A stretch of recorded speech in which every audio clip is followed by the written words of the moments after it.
مع الكابتن علاء المدرب المساعد لنادي فاركو. اهلا بكم يا كابتن. اهلا وسهلا بكم زراف، اهلا وسهلا بك، شرفتونا. الله يبارك فيك. الف مبروك الفوز الرائع وانفراد بالقمه بعد 5 نقاط. الحمد لله رب العالمين، انا بحمد ربنا واشكر فضله ان ربنا سبحانه وتعالى توج مجهودنا وتعبنا بالخير، الحمد لله رب العالمين.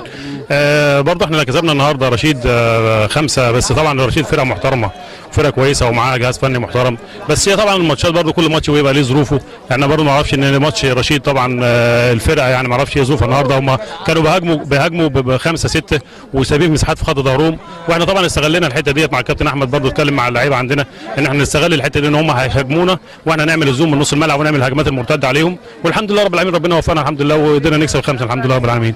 ماذا تقول خلال اللقاءات القادمه بعد انفراد القمه و5 نقاط مره اخرى؟ كرر السؤال.